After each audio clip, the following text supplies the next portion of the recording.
Hi, friends and neighbors. I hope you are well. If you are new here, hi, welcome. I'm Emily Bartlett, your host for the Fairfield Harbour podcast. For those that are new to our community, for those that have been here for a while and or have never read the declarations of restrictions or have read them a long time ago and maybe need a refresher, this podcast is for you. I'm really glad that you're here. Thank you for taking the time. These documents, as property owners within Fairfield Harbour, if you recall back from my second video in this Fairfield Harbour University playlist, if you will, that second video talked about the differences between declarations of ownership restrictions.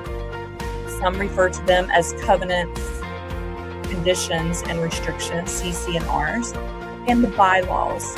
If you recall from that video, the DORs, or the CC&Rs as some call them, set up the structural foundation for how our community is set up.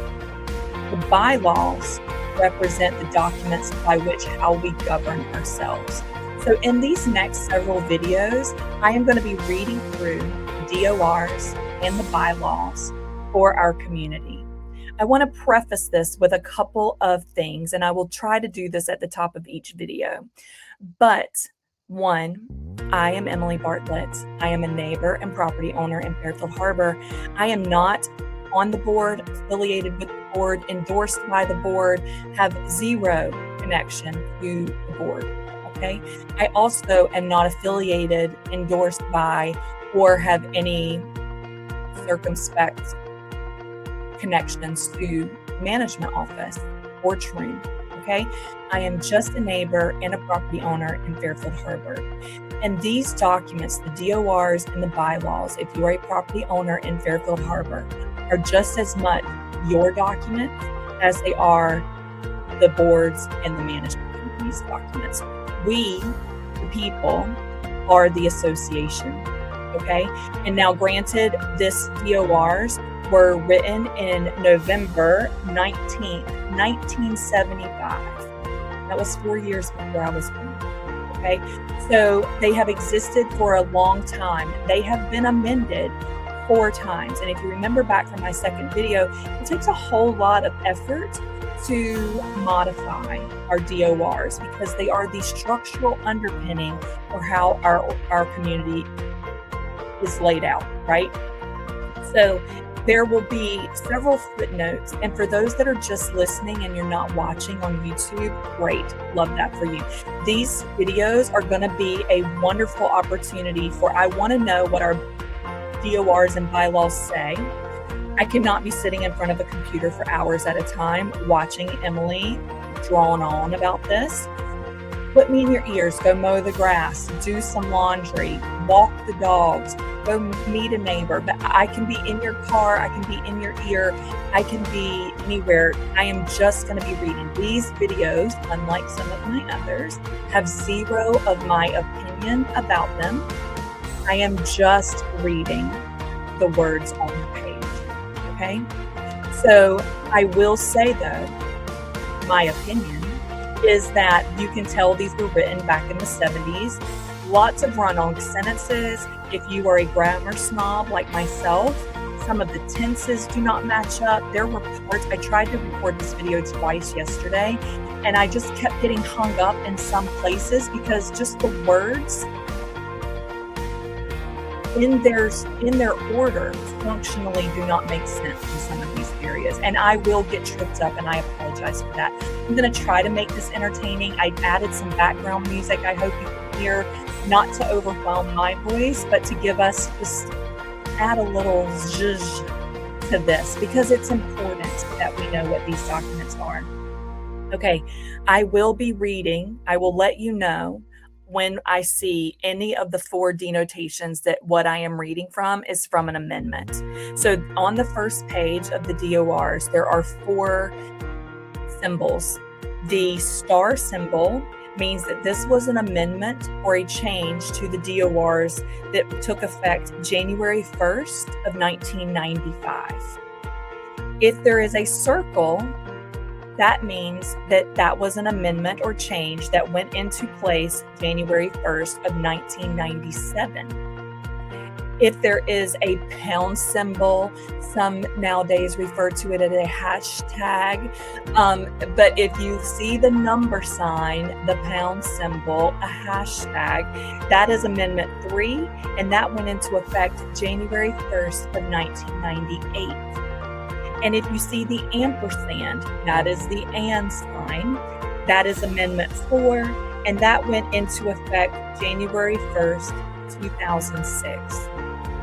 Couple things.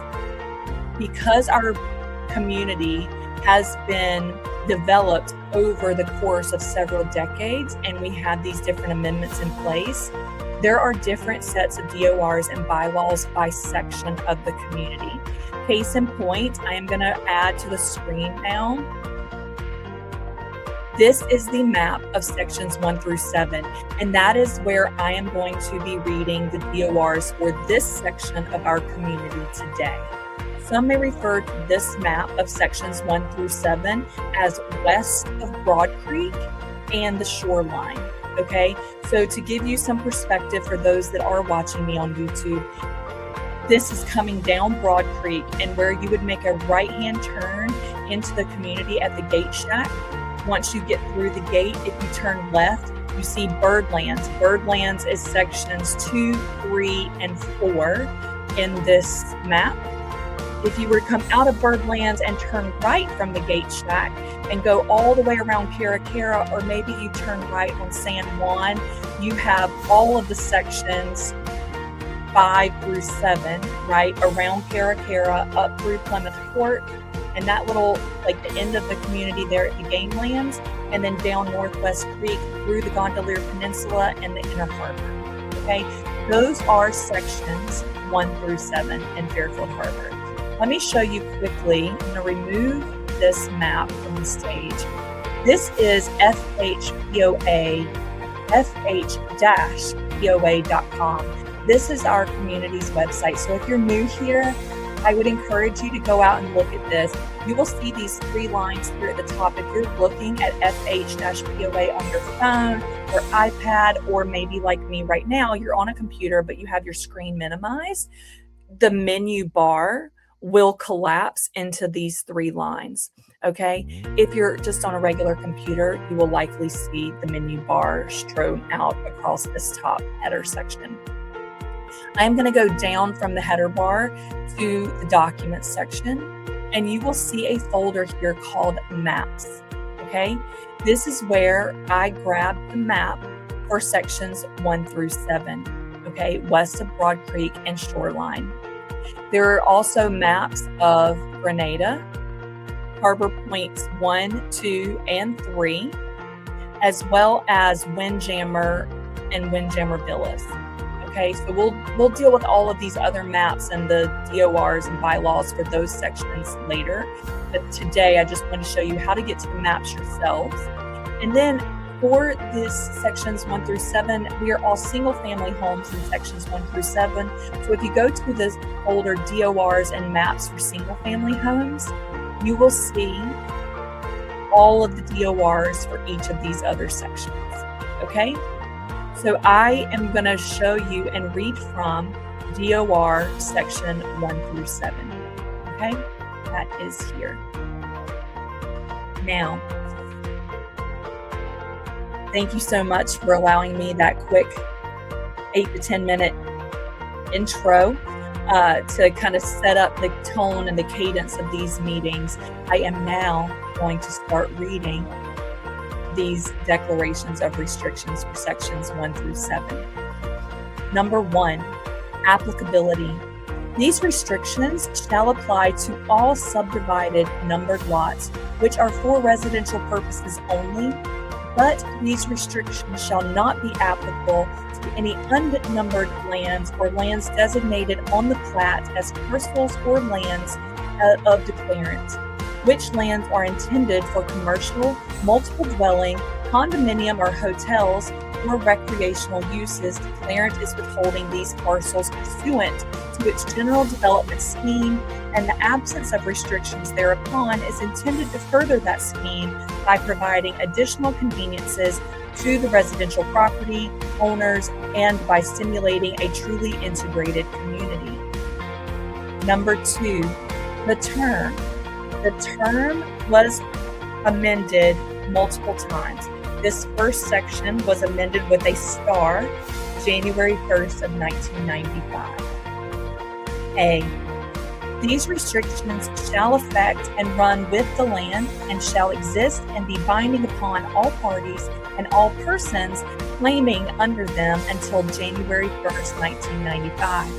By accepting a deed to residential property, subject to these restrictions, the residential owners agree that beginning January 1st, 1995, these restrictions shall be extended on January 1st of each successive calendar year thereafter, known as the renewal date, for successive periods of 1 year each, unless an instrument setting forth an amendment to the restrictions in whole or in part, which amendment must have been adopted by the affirmative vote of the then owners of a majority of the lots subject to the restrictions, has been executed by the President and Secretary of the then existing Property Owners Association and recorded with the Craven County Register of Deeds on or before the renewal date.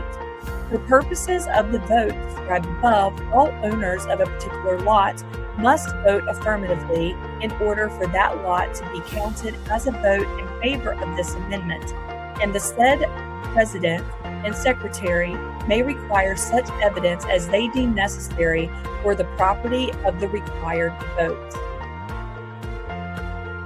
B. B was revised with a circle, the circle being an amendment effective January 1st, 1997. Notwithstanding for the foregoing provisions of paragraphs 2A above, after the date of this second amendment, amendments to these restrictions must be adopted by the affirmative vote of the then owners of the majority of the combined total of all of the following lots. 1. Those lots subject to the restrictions.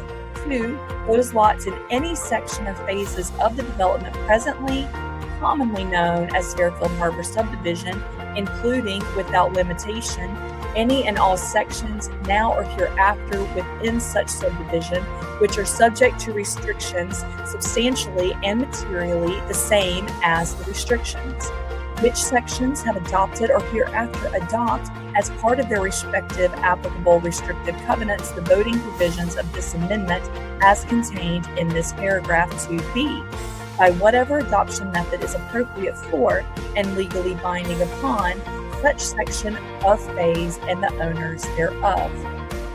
For the purposes of any vote made pursuant to this paragraph or subparagraph 2b, all owners of a particular lot must vote affirmatively in order for that lot to be counted as a vote in favor of any amendment, and said Property Owners Association may require such evidence as it deems necessary of the propriety of the required vote, except as expressly modified by this subparagraph 2b with regard to voting. The remaining provisions of subparagraph 2a shall remain in full force and effect. 3. Mutuality of benefit and obligation.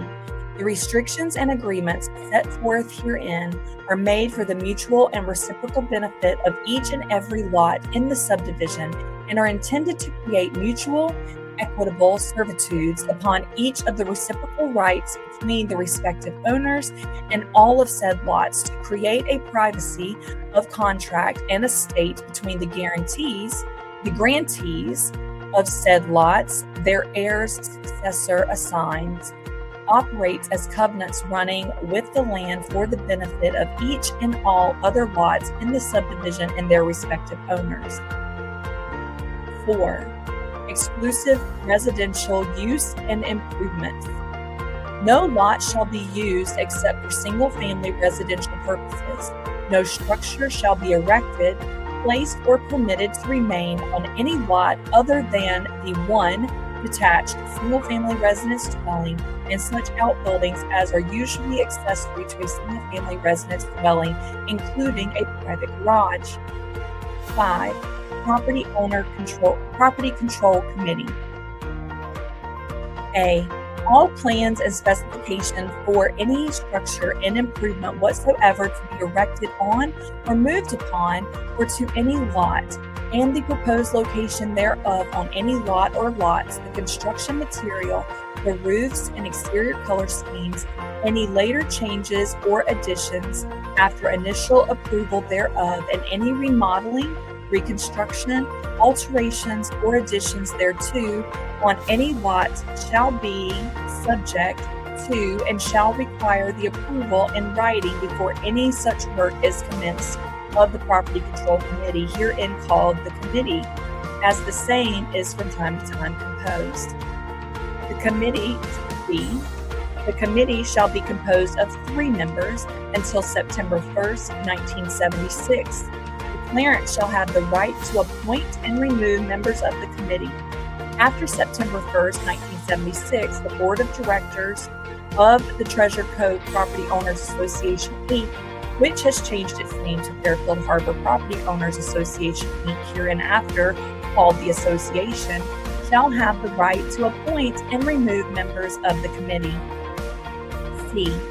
There shall be submitted to the committee 2 complete sets of the final plans and specifications for any and all proposed improvements, the erection or alteration of which is desired, and no structures or improvements of any kind shall be erected, altered, placed, or maintained upon any lot unless and until the final plans, elevations, and specifications therefor have received written approval as herein provided. Such plans shall include plot plans showing the location on the lot of the building, wall, fence, or other structure proposed to be constructed, altered, placed, or maintained, together with the proposed construction material, color schemes for the roof and exteriors thereof, and proposed landscape planting. A filing fee of $30 shall accompany the submission of such plans to defray committee expenses. No additional fee shall be required for resubmission of plans revised in accordance with committee recommendations. D. The committee shall approve or disapprove plans, specifications, and details within 30 days from the receipt thereof. One set of said plans and specifications and details with the approval or disapproval endorsed thereupon shall be returned to the person submitting them, and the other copy thereof shall be retained by the committee for its permanent files. E. The committee shall have the right to disapprove any plans, specifications, or details submitted to it in the event the same are not in accordance with any of the provisions of these restrictions, if the design or color scheme of the proposed building or other structure is not in harmony with the general surroundings of such lot, or with the adjacent buildings or structures, if the plans and specifications submitted are incomplete, or in the event the committee deems the plans, specifications, or details, or any part thereof to be contrary to the interests, welfare, or rights of all or any part of the real property subject hereto, or the owners thereof, the decisions of the committee shall be final and not subject to appeal or review. F. Neither the committee nor any architect or agent thereof or of declarant shall be responsible in any way for any defects in any plans or specifications submitted, revised, or approved in accordance with the foregoing provisions, nor for any structural or other defects in any work done according to such plans and specifications. G. No pier, dock, float, boat shelter, or other structure shall be constructed or placed on or extending into any river, creek, waterway, or canal, except with written approval of the committee, and in the event that any structure, such approval plans and specifications for any such structure, such approval shall constitute a mere revocable license from declarant or its successor or successors in interest, placement, and maintenance of the proposed structure, and the committee may order removal thereof by such licensee at any time and without cause therefor. Additionally, the committee shall not be responsible in any way for the securing of any necessary governmental permits for any such structure. H. Prior to the commencement of construction, a building certificate must be obtained from the committee, and prior to occupancy, an occupancy permit must be obtained from the committee. The committee or its agents shall have the right to inspect all construction to ensure that the structure is in accordance with the approved plans, specifications, and details. No structure or improvement shall be made unless it conforms strictly to the approved plans, specifications, and details. Number 6. Number 6 is denoted with the hashtag #number sign, however you refer to it. And that symbol means this is an amendment made during or effective January 1st, 1998. Size and placement of residences and structure. A. Every residence on a lot subject to these restrictions shall be a type known as a site-built structure. Such residences may contain prefabricated subassembly and or prefabricated units. However, manufactured homes and modular homes are prohibited. Each such residence shall contain at least 1,500 square feet of fully enclosed heated floor area devoted to living purposes, exclusive of roofed and unroofed porches, decks, terraces, garages, or outbuildings. Each residence shall have an attached garage, single car size, as a minimum. B. Each dwelling shall be of single-story construction, provided, however, that split-level or two-story residences may be constructed on lots. In the opinion of the committee, the terrain of such lots lends itself to such construction, and the erection of such a structure would not detract from the general development scheme. C. The committee shall have the authority to establish regulations pertaining to the height and size requirements of all types of structures, including but not limited to fences, walls, and copings. Such regulations shall, in the committee's sole discretion, conform with general development scheme. D. In order to preserve the natural quality and aesthetic appearance of the existing geographic areas within the subdivision, all property lines shall be kept free and open. No fences shall be permitted on any lot or lots lines unless, in the sole opinion of the committee, a fence or other enclosure will contribute to and be in keeping with the character of the area. E. No above-grade structure except approved fences or walls may be constructed or placed on any lot in the subdivision except within the building line shown on the recorded plat, and for any front side or rear building lines not so shown. The building lines, in addition to those shown on the recorded plat, shall be A. 50 feet from the front line of each lot, B. 10 feet from each lot's sideline, and C. 25 feet or 25% of the depth of the lot, whichever is greater, from the rear line of each lot. F. All residences already constructed for which a building permit has been issued by the committee prior to the effective date of this amendment shall be subject to the restrictions in place prior to this amendment. 7. Particular rules for application of setback requirements. A. If the line from which a setback is to be measured is a meandering line, the average length of the two lot lines intersecting the meandering line shall be determined, and using that average length, an imaginary straight line shall be drawn through the meandering line, and the setback measurements shall be made along a line perpendicular to such imaginary line. B.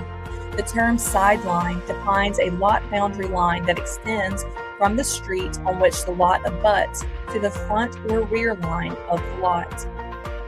C. Except for waterfront lots, the term rear lot line defines the boundary line of the lot that is farthest from and substantially parallel to the line of the street on which the lot abuts, except that on corner lots it may be determined from either street line. D. For waterfront lots, the term front line defines the boundary line of the lot that is contiguous to and bounded by water as shown on the recorded plat, provided that lots contiguous to an area dominated on said plat as a lake shall not be considered as waterfront lots for this purpose. A corner lot shall be deemed to have a front line on each street on which the lot abuts, and such lot need only have one rear yard as defined by section 6B(c). Number 8. General prohibitions and requirements. The following general prohibitions and requirements shall prevail as to the construction or activities conducted on any lot in the subdivision. A. All plumbing fixtures, dishwashers, toilets, or sewage disposal systems shall be connected to a septic tank or other sewage system constructed by the lot owner and approved by appropriate governmental authority and declarant. No outside toilet shall be constructed or permitted on any lot. B. No temporary house, mobile home, trailer, camper, tent, garage, or other outbuilding shall be placed on or erected on any lot, provided, however, that the committee may grant permission for any such temporary structure for storage of material during construction. No such temporary structures may be approved, shall be used at any time as a dwelling place. C. Once construction of improvements is started on any lot, the improvements must be substantially completed in accordance with the plans and specifications as approved within 6 months from commencement. D. No residence shall be occupied until the same has been substantially completed in accordance with its plans and specifications, and a certificate of occupancy has been issued by the committee. E. All structures constructed or placed on any lot shall be built of substantially new material, and no used structures shall be relocated or placed on any such lot. F. No animals or livestock of any description except the usual household pets in a reasonable number shall be kept on any lot. G. No sign, including but not limited to for sale or similar signs, billboards, or other advertising structure of any kind may be erected or maintained upon any lot except after applying to and receiving written permission from the committee. No stripped, partially wrecked, or junked motor vehicle or part thereof shall be permitted to be parked or kept on any street or lot. I is denoted with an ampersand, and this was an addition or change effective January 1st, 2006. January 1st, 2006 is when I was effective. I. Every propane fuel tank storage stores shall be either below ground or screened by fencing or shrubbery to the satisfaction of the committee. Every fuel oil shortage tank shall be above ground and screened by fencing or shrubbery to the satisfaction of the committee. Storage of all fuel tanks shall be in accordance with the North Carolina state law. Every outdoor receptacle for ashes, trash, rubbish, or garbage shall be installed underground, screened or so placed, and kept as not to be visible from any street, river, creek, waterway, canal, lake, or recreational area. Today, all outdoor poles, clotheslines, and similar equipment shall be so placed or screened by shrubbery as to not be visible from any street, river, creek, waterway, canal, lake, or recreational area. A. No structure erected upon any lot may be used as a model exhibit or house unless prior written permission to do so shall have been obtained from the committee. L. All lots, whether occupied or unoccupied, shall be well maintained, and no unattractive growth or accumulation of rubbish or debris shall be permitted. M. No noxious, offensive, or illegal activities shall be carried on any lot, nor shall anything be done on any lot that shall be or become an unreasonable annoyance or nuisance to the neighborhood. N. No oil or natural gas drilling, reefing, quarrying, or mining operations of any kind shall be permitted upon or in any lot, and no derrick or other structure designed for use in the boring for oil or natural gas shall be erected, maintained, or permitted on any lot. O also is denoted with an ampersand, which means it took effect January 1st, 2006. O. No truck shall be allowed to remain on any street right-of-way or on any lot or on any common property controlled by the POA overnight unless it is enclosed within a garage or carport or is parked in an area owned and designed by the POA for such purpose. In applying this section, the term truck shall mean any motorized vehicle whose curb weight exceeds 7,000 pounds or length exceeds 22 feet. However, personal, non-commercial passenger vehicles, sport utility vehicles, and pickup trucks less than 22 feet are not included in this restriction. P. Any dwelling or outbuilding on any lot which may be destroyed in whole or in part by fire, windstorm, or for any other cause or act of God must be rebuilt or all debris removed and the lot restored to a sightly condition with reasonable promptness, provided, however, that in no event shall such debris remain longer than 6 months. No tree over 4 inches in diameter shall be removed from any lot without the prior written consent of the company. R also denoted with an ampersand, took effect January 1st, 2006, and it states exterior television antenna are prohibited except television dish antennas 1 meter or less in diameter. S. No trash, ashes, garbage, or other refuse shall be dumped or stored or accumulated on any lot or upon any recreational area in the subdivision. No outside burning of wood, leaves, trash, garbage, or household refuse shall be permitted. T. There shall be no access to any lot on the perimeter of the subdivision except from designated roads within the subdivision. U is denoted by a #, hashtag, and that means that this change was effective with Amendment 3, January 1st, 1998. No firearms, including without limitation rifles, guns, and pistols, may be fired, nor any arrow discharged from a bow on any lot subject to the restrictions or on any property in the subdivision which is owned by the association, with the exception of law enforcement officers in the performance of duty or private citizens in justifiable self-defense. Further, hunting is prohibited on any lot or any property in the subdivision owned by the association, except by the association for removal of animals creating a nuisance or for the animal's protection. V, denoted with an ampersand, meaning this change was effective with Amendment 4, January 1st, 2006. No recreational vehicle shall be allowed to remain on any street, right-of-way, or on any lot, or on any common property controlled by the POA overnight, unless it is enclosed within a garage or carport, or displays a temporary parking permit visible from the street. Recreational vehicles may be parked in an area owned and designated by the POA for such purposes.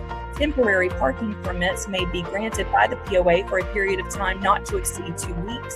In applying for this section, the term recreational vehicle is defined as a vehicular type unit primarily designed as a temporary living quarters for recreational camping or travel use that either has its own motive power or is mounted on or towed by another vehicle. The basic entities are camping trailer, fifth wheel travel trailers, motorhomes, travel trailer, and truck camper. W, also denoted by an ampersand, which took effect January 1st, 2006. No boat trailer or other trailer shall be allowed to remain on any street right-of-way or any lot or on any common property controlled by the POA overnight unless it is enclosed within a garage or carport or displays a temporary parking permit visible from the street. Trailers must be parked in an area owned and designated by the POA for such purpose. Temporary parking permits may be granted by the POA for a period of time not to exceed 2 weeks. In applying this section, the term trailer shall mean any vehicle without automotive power designed for carrying property or persons wholly on their own structure and to be drawn by a motor vehicle. X, also denoted by an ampersand, which means that was part of Amendment 4, which took effect January 1st, 2006. No boat shall be allowed to remain on any street right-of-way or on any lot or on any common property controlled by the POA overnight, unless it is enclosed within a garage or carport or displays a temporary parking permit visible from the street. Boats may be parked in an area owned and designated by the POA for such purpose. Temporary parking permits may be granted by the POA for a period of time not to exceed 2 weeks. In applying this section, the term boat shall mean any vessel that is required to be registered under Chapter 75A of the North Carolina General Statutes or any successor provision. Dinghies, canoes, and kayaks are exempt from this amendment. Number 9. Refuse and garbage collection. In order to enhance the appearance and orderliness of the subdivision, the declarant hereby reserves for itself, its successors, and assigns the exclusive right to operate or from time to time to grant an exclusive license to a third party to operate a commercial scavenging service for the purpose of removing garbage, trash, or other light household refuse. Such refuse collection and removal service shall be provided not less often than once each week on a day or days designated by the declarant or its successors or assigns. When such service shall be made available, all lot owners will utilize the same, the rate therefore to be commensurate with the rate charged by the commercial scavengers serving other subdivisions of high standards in the area. Such rate to be subject to change from time to time. Number 10, variances. The committee may allow reasonable variances and adjustments of these restrictions in order to overcome practical difficulties and prevent unnecessary hardships in the application of the provisions contained herein, provided, however, that such is done in conformity with the intent and purposes of the general development scheme, and provided also that in every instance such variance or adjustment will not be materially detrimental or injurious to other property or improvements in the neighborhood or the subdivision. Number 11, easements. A declarant reserves for itself, its successors, and assigns for purposes it deems incident to its development of the real property, subject to these restrictions, the following easements and or rights of way. A 15-foot wide easement and right-of-way over each lot as the declarant may deem necessary for the use and maintenance of storm and sanitary sewers and the installation of utility services. B, a 10-foot wide easement along each side of the road's right-of-way and about 7.5-foot wide easement along each side of all other property and lot boundary lines for the purposes of installing, operating, and maintaining utility lines and mains. C, it also reserves the right to trim, cut, and remove any trees and brush, and to locate guy wires and braces wherever necessary for the installation, operation, and maintenance of, together with the right to install, operate, and maintain utility lines, gas, water, and sewer mains, and other services for the convenience of property owners and appurtenances hereto. B, declarant reserves for itself, its successors, and assigns an exclusive easement for the installation and maintenance of radio and television transmission cables within the rights of way and easement areas reserved and defined above. C, on each lot, the rights of way and easement areas reserved by the declarant or dedicated to public utilities purposes shall be maintained continuously by the lot owner.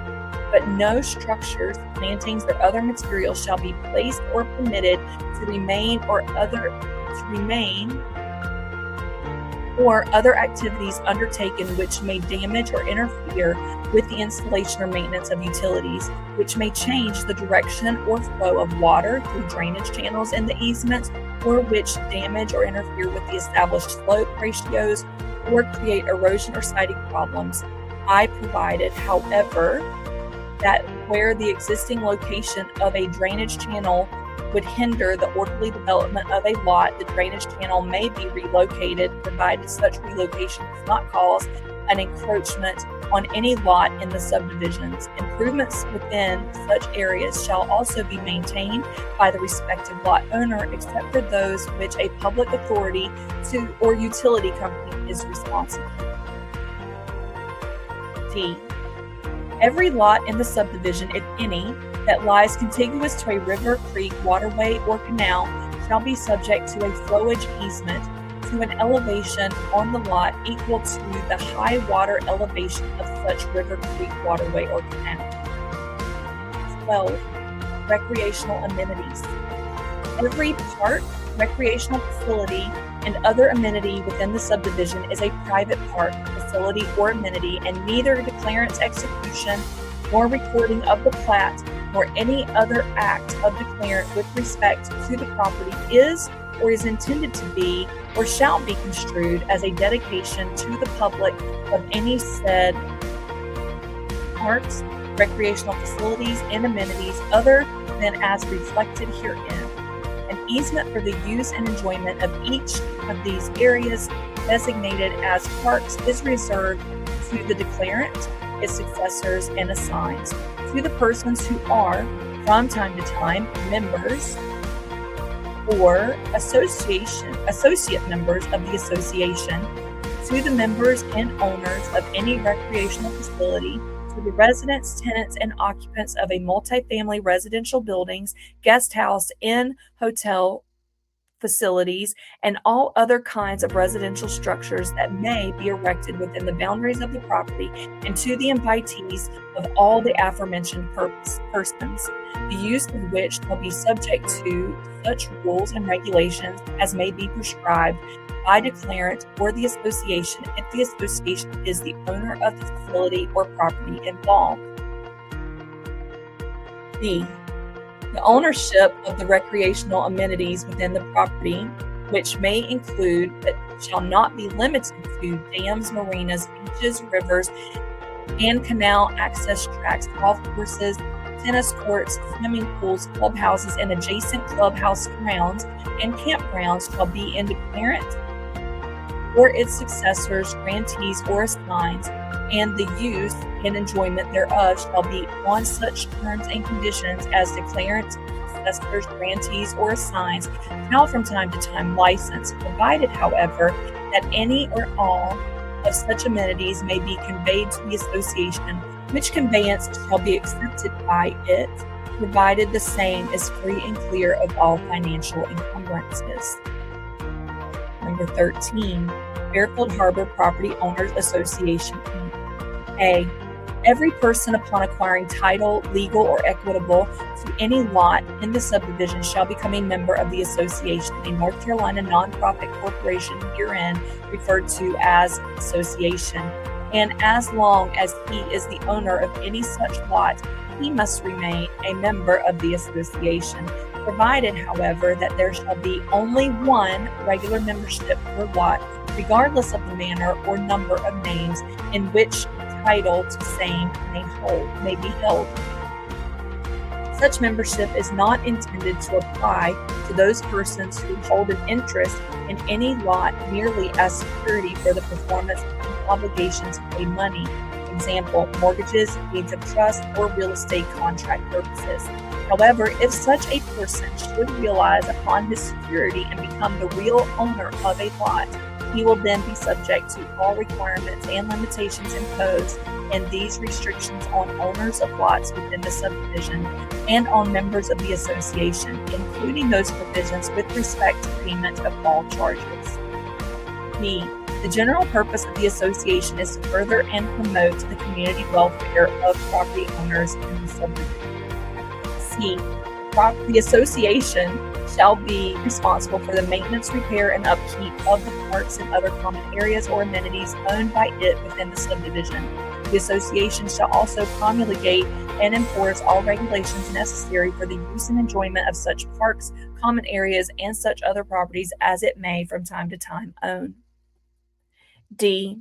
The association shall have all the powers that from time to time are set out in its articles of incorporation and all other powers that belong to it by operation of law, including but not being limited to the power to levy against every member of the association a uniform annual charge per single-family residential lot, which the subdivision or per associate member, the amount of said charge to be determined by the board of directors of the association after consideration of current maintenance needs and future needs of the association for the purposes set forth in its articles of incorporation.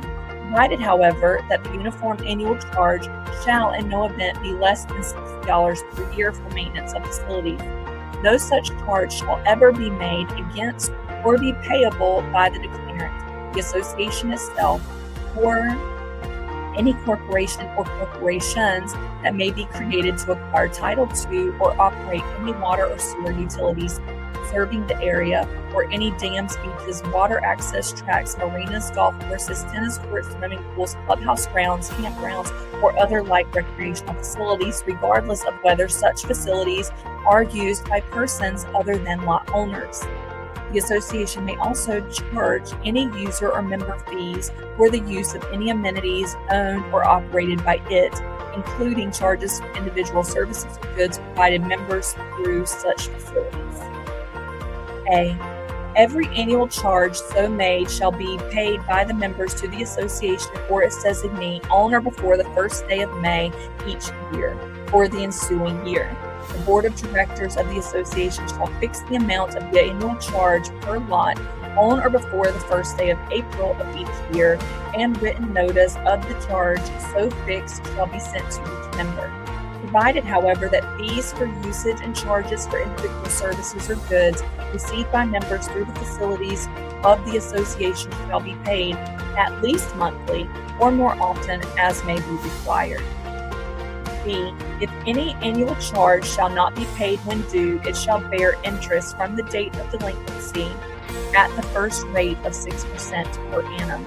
The annual charge, if unpaid within 30 days of its due date, shall become a lien or encumbrance upon the land and acceptance of each lien, not including acceptance by a mortgage, shall be construed to be covenant to pay the charge.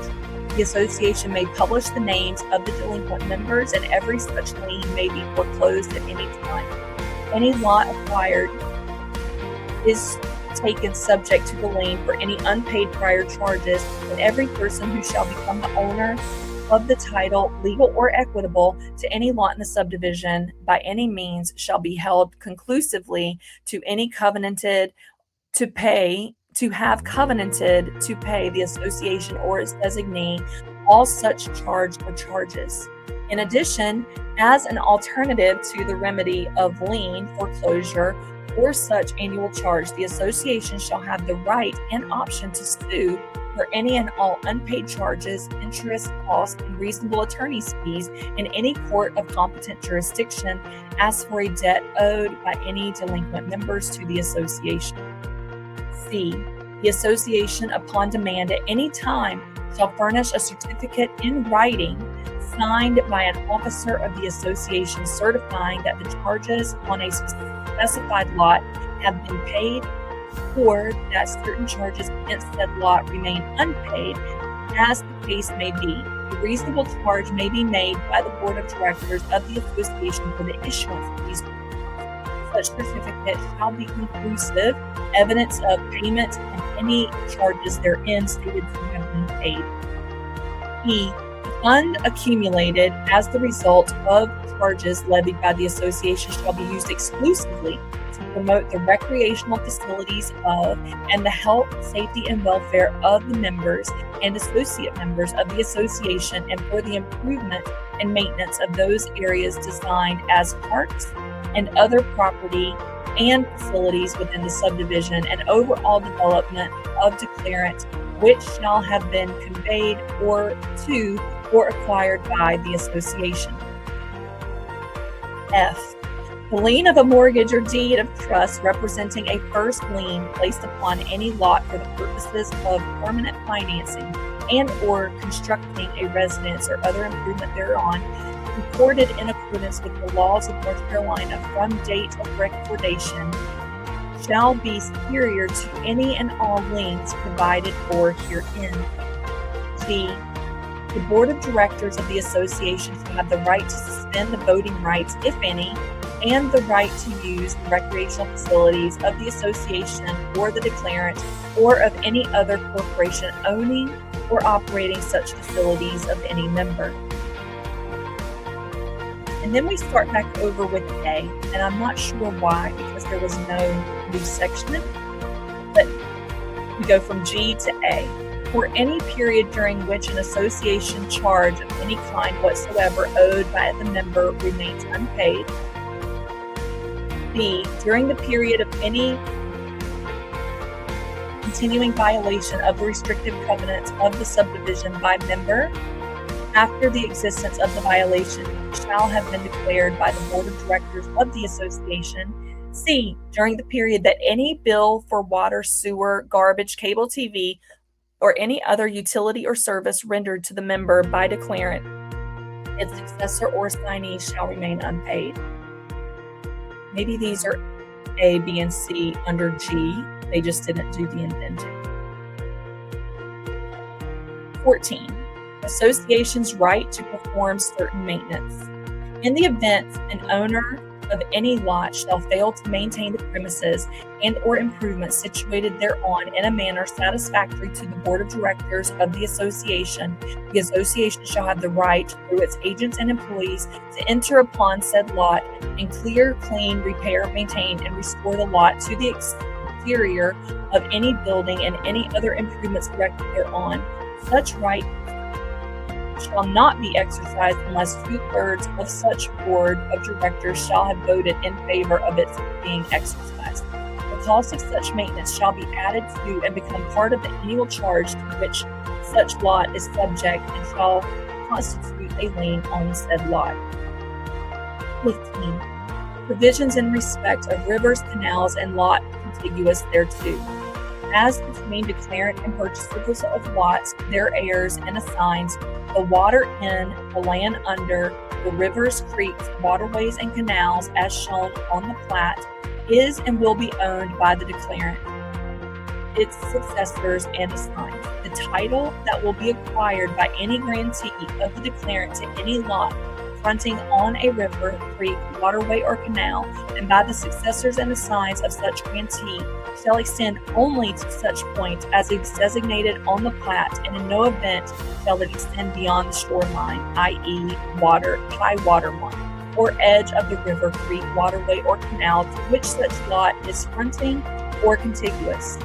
No such grantee nor any of such grantee successors or assigns shall have any right with respect to any river, creek, waterway, or canal, the land thereunder, the water therein, or its elevation, use, or condition, and none of said lots shall have any riparian rights or incidents of pertinence, provided further that title shall not pass by reliction, submergence, or changing water elevation. 16. Charges for water service. Every owner, legal or equitable, of a lot in the subdivision shall be conclusively presumed to have covenanted and agreed by acquiring title to his lot, requiring a means of such title acquisition, to utilize the water system when available, and to pay charges for water service as provided in this paragraph. B. Owners of all dwellings shall be required to connect to said water service as follows. Within 30 days after time said services should be made available in the case of dwellings already constructed before the time of occupancy. In the case of dwellings constructed after said service should be made available. C. Charges for water service shall be at the rate of at least $2 per month commencing upon the availability of water service to the lot. At month commencing time, as the owner of a lot shall be required to have service connected as provided in paragraph B of this article, he shall pay a connection charge of at least $385. Thereafter, he shall pay for water service at reasonable consumption rates, subject to a minimum monthly charge of not less than $4, as established by declarant or its designee. Said availability or consumption rates may be billed monthly or quarterly or semi-annually. Charges for sewer services. 17. A. Notwithstanding in the provision of paragraph 8A above, as the same applies to septic tanks and other sewage systems, every owner, legal or equitable, of a lot shall be conclusively presumed to have covenanted and agreed by acquiring title to a lot, regardless of the means of which title acquisition, utilize, and to pay charges for sewer service as provided in this paragraph. The owners of all dwellings shall be required to connect to said sewer service as follows: within 30 days after the time said service should be made available, in the case of dwellings already constructed before the time of occupancy, in the case of dwellings constructed after said service should be made available. C. Charges for sewer service shall be at the rate of at least $2 per month commencing upon the availability of sewer service to the lot. At such time as the owner of a lot shall be required to have service connected as provided in paragraph B of this article, he shall pay a connection charge of at least $785. Thereafter, he shall pay for sewer service at a reasonable rate, subject to a minimum monthly charge of not less than $4, as established by declarant or its designee. Said availability or use rates may be billed monthly, quarterly, or semi-annually. The easements, in addition to those reserved throughout these restrictions and on recorded maps, shall be granted a lot owner for the practical construction, operation, and maintenance of said sewer facilities upon request of the declarant or by its designee. Remedies is number 18. A. The declarant association, any property owner, or any party to whose benefit these restrictions ensure may proceed at law and in equity to prevent the occurrence, continuation, or violation of any of these restrictions, and the court in any such action may award successful party reasonable expenses in prosecuting such action, including attorney's fees. B. The remedies herein specified are cumulative, and this specification of them shall not be taken to preclude an aggrieved party's resort to any other remedy at law, in equity, or under any statute.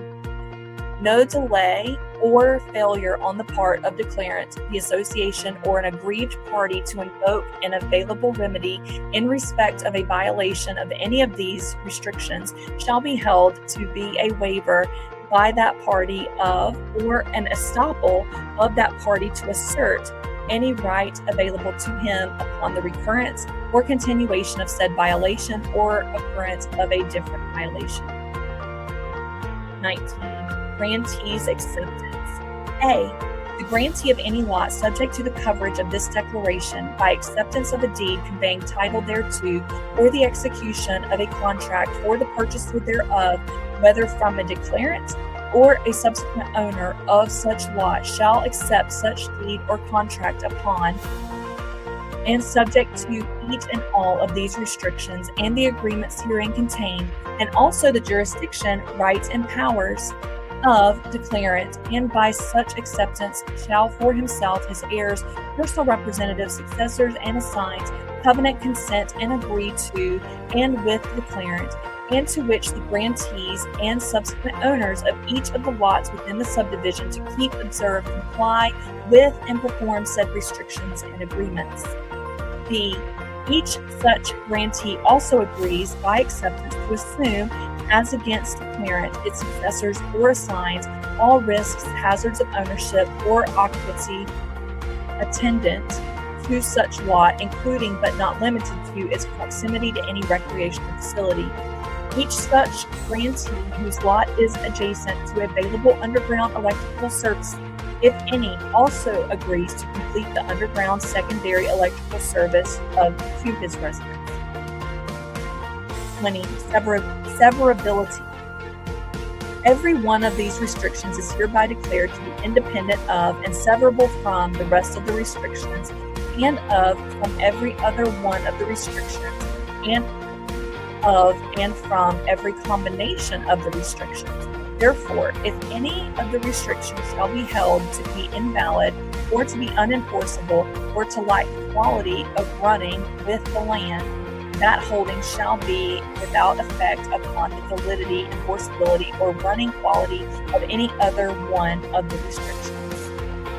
21. Captions. The captions preceding the various paragraphs and subparagraphs of these restrictions are for convenience and reference only, and none of them shall be used as an aid to the construction of any provision of the restrictions. Wherever and whenever applicable, the singular form of any word shall be taken to mean or apply to the plural, and the masculine form shall be taken to mean or apply to the feminine or the neuter. Supplemental declarations of restrictions. We are on page 17 of 19. 1. Declarant shall have the power to levy against each lot, subject to the provisions thereof, a uniform annual charge. The amount of said charge is to be determined solely by the declarant after consideration of current and future needs of declarant for the reasonable and proper maintenance, repair, and upkeep of all recreational amenities owned by the declarant and actually provided at the date of levy of each charge. 2. The power to levy such a charge as provided in paragraph 1 above shall inure also to the successors and assigns of each such recreational amenity, provided, however, that no charge shall be levied by any such successor or assigned within 12 months following the date of levy by declarant or by predecessor entitled to such successor or assign of a charge as provided herein for the maintenance, repair, upkeep of the recreational amenity or amenities acquired by such successor assigned. 3. No such charge shall ever be levied against lots owned by declarant, by the association, or by any corporation or corporations that may acquire title to operate any water or sewer utilities, serving the area, or any dams, beaches, water access tracts, marinas, golf courses, tennis courts, swimming pools, clubhouse grounds, campgrounds, or other like recreational facilities, regardless of whether such facilities are used by persons other than numbered lot owners. 4. Charges to be levied by declarant, its successors, and assigns for the maintenance, repair, and upkeep of the recreational amenity or amenities during the ensuing year shall be determined on or before the first day of April each year. 5. Each such charge shall become a lien or encumbrance upon the lot or lots upon which the same is levied as of the aforementioned first day of April, and acceptance of each deed for a lot upon which such a charge has been levied shall be construed to be a covenant to pay each such charge. Any lot acquired shall be taken subject to lien for any unpaid prior charges, and every person who shall become the owner of the title, legal or equitable, to any lot subject to a charge by any means whatsoever, other than a mortgagee under a mortgage, or have a trustee under a deed of trust, shall be deemed conclusively to have covenanted to pay to declarant, its successors, or assign any such charge or charges. 6. Each such charge shall become due and payable on the first day of May of the year in which the charge is levied, and each such charge shall bear interest from its due date at the rate of 6% per annum, which interest until paid will also constitute a lien or encumbrance upon the lot or lots to which said charge is applicable. 7. Payment of all charges provided for herein, whether levied by declarant, its successors, or assigns, shall be made to the declarant, its agents, successors, or assigns to such replacement address or addresses of declarant, its agents, successors, or assigns, as may be indicated hereafter by an instrument or instruments in writing executed by declarant, its successors, or assigns, and duly recorded in the offices of the Register of Deeds of Craven County, North Carolina, with a marginal entry made upon this instrument as recorded in the office of the Register of Deeds of Craven County, North Carolina. 8. The lien of each charge as provided for hereunder may be foreclosed by declarant, its successors, or assigns at any time following the due date of the charge levied. In addition, and as alternative to the remedy of a lien foreclosure, declarant, its successors, and assigns shall have the right and option to sue the owner of the lot which such charge was levied, and any successor owner or owners of same for any and all unpaid charges, interest, costs, and reasonable attorney's fees in any court of competent jurisdiction as for a debt owed by such owner or successor owner to declarant, the successors, or assigns. 9. Upon written request signed by the owner of the lot or lots from which a certificate hereunder is requested by the prospective purchaser of such lot or lots, or by attorneys of either, which request is in the form provided on attachment A attached here to and incorporated herein by reference, and is mailed to declarant, its agents, successors, or assigns at the address or respective address last recorded in the office of the Register of Deeds of Craven County, North Carolina, as provided in paragraph 7 above, which request is accompanied by a check in the sum of $5 made payable to the entity upon which such request is made. Declarant, its agents, successors, and assigns shall furnish a certificate in writing signed on behalf of the declarant, its successors, or assigns, certifying either that all charges levied by such entity on a specified lot or lots have been paid, or enumerating therein all charges and interest thereupon which remain unpaid. Such certificate shall be conclusive evidence of payment of all charges levied by the entity issuing same other than those enumerated therein as remaining unpaid. 10. In the event that the request for a certificate pursuant to paragraph 9 above is mailed by certified mail, return receipt requested, and such request actually is received by declarant, its agents, successors, or assigns, as evidenced by the return receipt thereof, the failure of the declarant, its agents, successors, or assigns to furnish such certificate to the requesting party at the address stated in such written request within 30 days following receipt of such request by declarant, its agents, successors, or assigns shall extinguish any charge thereto levied by such non-responding entity upon the lot or lots for which such certificate is requested, or any such charge levied upon the lot or lots for which such certificate is requested within 30 days subsequent to the date of actual receipt of such a request by the declarant, its agents, successors, or assigns. The longest one also. 11. Any and all liens as provided for herein shall be subordinate to the lien of a bona fide mortgage or deed of trust representing a first lien at any time placed upon any lot for the purposes of permanent financing and or financing of the construction of a residence or other improvement thereon, and recorded in accordance with the law of the state of North Carolina. 2 periods. 12. All funds accumulated from the charges levied hereunder by declarant, the successors, and assigns shall be separately reflected on the books of account of the owner or owners of said amenities as pertaining to the recreational facilities of Fairfield Harbour subdivision. 13. Declarant, its agents, successors, or assigns shall have the right to publish a list of lots subject to charges hereunder, which charges are in a delinquent status. The S is a